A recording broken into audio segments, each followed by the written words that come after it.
On today's episode, I want to react to Mel Kiper's latest big board after, of course, the Combine, but more importantly, the first wave of NFL free agency. Now that a lot of the roster holes have been filled for the Broncos, it feels like a good time to reset a little bit as the draft is next up on the NFL calendar. So let's dive right into it.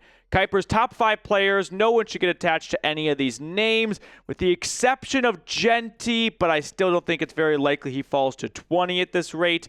6 through 10, same goes for like Tyler Warren. He'd be the only player here I could see the Broncos really, keeping a close eye on, but just overall, Jeanty or Warren at 20 seems like a long shot.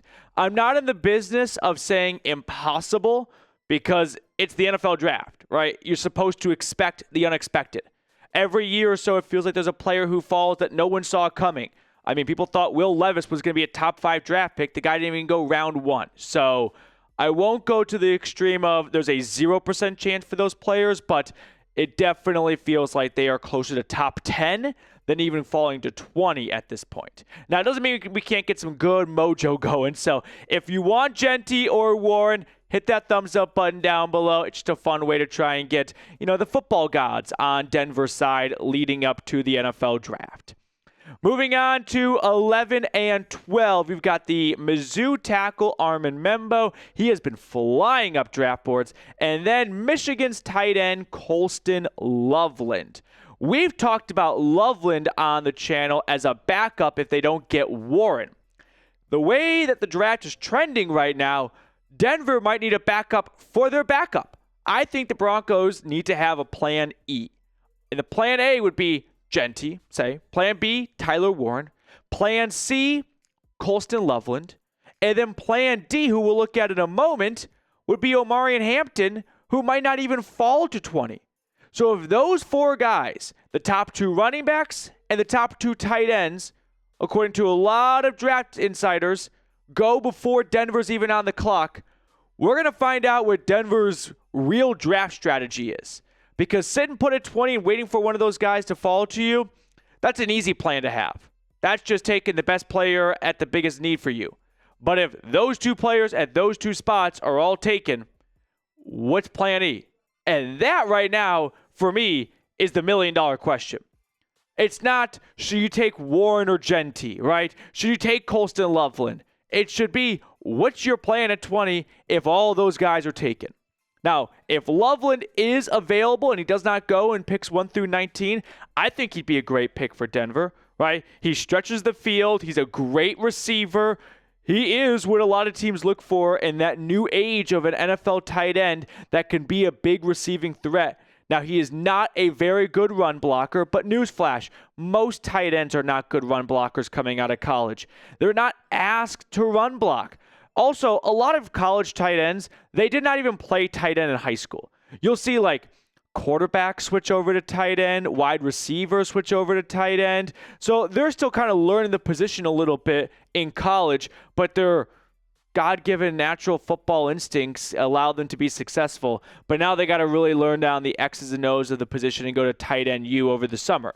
So I'm not going to be turned off by Loveland's lack of run blocking. Get in line. That's every tight end. Good coaching staff will get that out of them. That's what you pay the coach to do. That's why you have a tight end coach, to teach them how to do those things. So I like Loveland at pick number 20 for the Broncos, but I am fascinated to see what Denver's plan is if him and Omarion Hampton, the UNC running back, is taken before Sean and George Payton get to phone their selection in. Moving on, spot number 15 in Kiper's big board is the Marshall FBS sack leader Mike Green. I just don't see Denver going with a pass rusher. Mykel Williams follows suit. He was an outside linebacker for Georgia. I expect him to play at an outside linebacker position, but I will pause for Shemar Stewart out of A&M at 17. I don't expect Denver to go with a defensive lineman in round number 1, but that's with the assumption of plan A, B, or C, or D is available. Like we just talked about, when you get to plan E, maybe you decide to go best player available. And a lot of people think Stewart could be one of the best players in this draft overall. He's an absolute physical specimen. The production was not there the last 3 years, for the Aggies, just 1.5 sacks. And I really value production for edge rushers coming out of college football. But Denver might decide, you know what? We've got 3 older defensive linemen. Zach Allen, DJ Jones, John Franklin Myers, all closer to 30 than 20. So if the top running backs and the top tight ends aren't there, let's go get a young defensive lineman that needs some time to develop. Because I think Stewart does need some development to really learn what he's capable of, because he's got all the tools. He's got the speed, he's got the size, he's got the strength. He tested through the roof at the combine. One of the best individual testings for a defensive lineman in recent history. But 1.5 sacks shows me there's a lot of work that needs to be done. And the good news is he would not be asked a whole lot his rookie year for Denver. So if the Broncos decide, yeah, let's kind of replenish that D-line a little bit, let's get some younger guys there and not guys that need to be called on early, Stewart could be a really good pick for the Broncos if he can develop and mature at his position and take over from one of those 3 older players in 2 or 3 seasons. Moving on, you got Jaxson Dart at 18, and then Tet McMillan, a lot of people's wide receiver 1 in this draft class. The size, the frame is there. He is your prototypical NFL big target, 6'4", 220 pounds. He's got a good catch radius. I don't want people to look at 6'4" and think, oh, he's the ultimate 50-50 man, right? He wins every single jump ball. It's actually kind of a concern for me that he doesn't win more of those type of throws for how large he is, which is why he's personally not my wide receiver 1 in this draft class. Now, he was better in 2023 than 2024, and an injury could be to blame for that, and I think teams are going to take a closer look at the 2023 tape for McMillan than the 2024 tape. But the pros for him, he's got that traditional size, like we mentioned. He does not have elite long speed to really separate on a go route. You know, he's not like a Marvin Mims of just run straight because you're faster than the guy in front of you. Now, he ran about a 4.5-ish at his pro day, and the other pro, speaking of pros, is he lined up across the offense. I think he's someone you can use in a lot of different spots. And I think versatility is something that Sean Payton really admires in his players on offense, right? We've spent so much time talking about the J word this offseason. Well, I've never heard of a J receiver, but McMillan and one other guy could be a good fit at that. So that's one wide receiver if Denver decides, let's go this route since we can't get a running back or tight end worthy of the 20th pick. On to I keep saying pick, it's not a draft. On to big board spot number 20. You've got Malachi Starks and then Nick Eamon-Warry, a couple of safeties going back to back. Let's zoom in on these 2 players because safety is another one of those. If they don't go they don't go running back or tight end, I feel like safety is a possibility. Although after selecting, I'm getting on my brain all twisted around. After signing Talanoa Hufanga in free agency, I don't see safety becoming a pressing need for them in the first round. Doesn't mean they don't go out and get someone at some point in the draft because the backups, when their numbers have been called, have not been very good. But I don't think Eamon-Warry or Starks at 20 is super likely after making a $45 million investment in Hufanga in free agency and Brandon Jones getting a nice investment last year in free agency. So, while I do like Starks and Eamon-Warry as a player, I don't see a starting role for them early. And usually safeties are guys that can go out there and start right away because it's kind of just instincts, right? You're the field general. You got the best seat in the house. You're watching everything in front of you. And it's up to you and your instincts and your athleticism, your speed and your training to make a play. And that's something that you can drop from the college ranks to the pro ranks a little bit easier than, say, a tight end who has to learn how to block Max Crosby because he never had to do that in college. So I don't think safety's super likely. If I had to pick one of the 2, though, Eamon-Warry is like a linebacker safety. He's 6'2", he's 220 pounds. Starks is more of your traditional 5'11", 200 pound, and both are great athletes, Eamon-Warry especially, but you can't go wrong with either one. I think they're both going to have good careers. I would lean towards the Gamecock, though. So let's say Denver is unable to get a running back or tight end, which has kind of become the unplanned theme of today's video, what position do you think they should go after then? I'm going to go with the cop-out answer of like a best player available. If it happens to be a defensive lineman, I don't think that's the worst thing in the world. Like we mentioned, Zach Allen, who's going to get an extension soon. DJ Jones, who just got a 3-year deal. John Franklin Myers, who's looking for an extension. They're all older players, and I think adding a nice young piece of that rotation after seeing how the Eagles dismantled the Chiefs by getting 4 to the quarterback and keeping guys fresh and rotating players in and out, they had the young, Philadelphia Bulldogs of Jalen Carters of the world and Jordan Davis.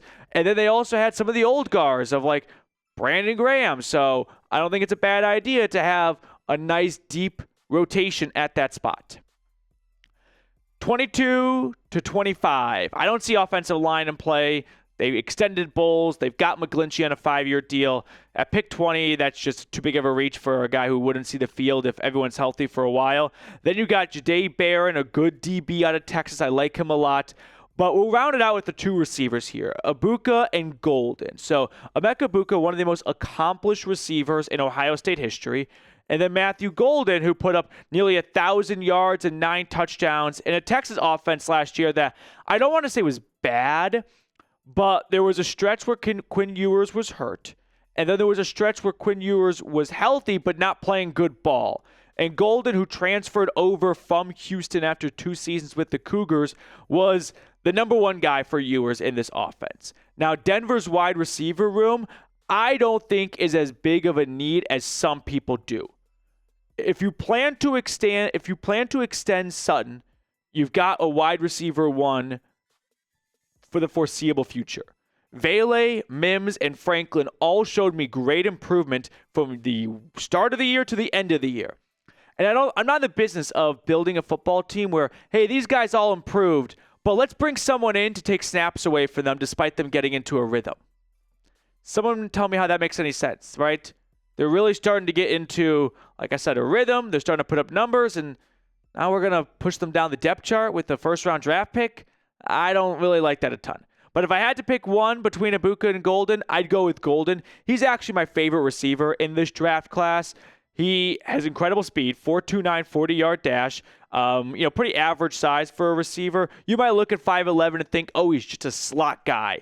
You'd be wrong. He lined up X, Y, and Z. He lined up everywhere for Texas. So I'm not going to say the J word, but he could be a nice versatile piece for Sean Payton.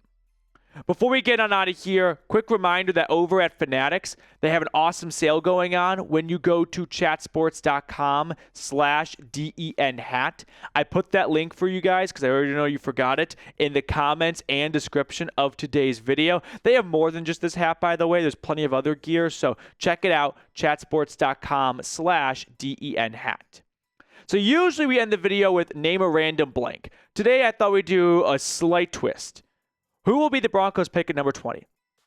I'm going to count down from 5. I'm going to say who I think it will be. You tell me who you think it'll be, and we'll see if we say the same player.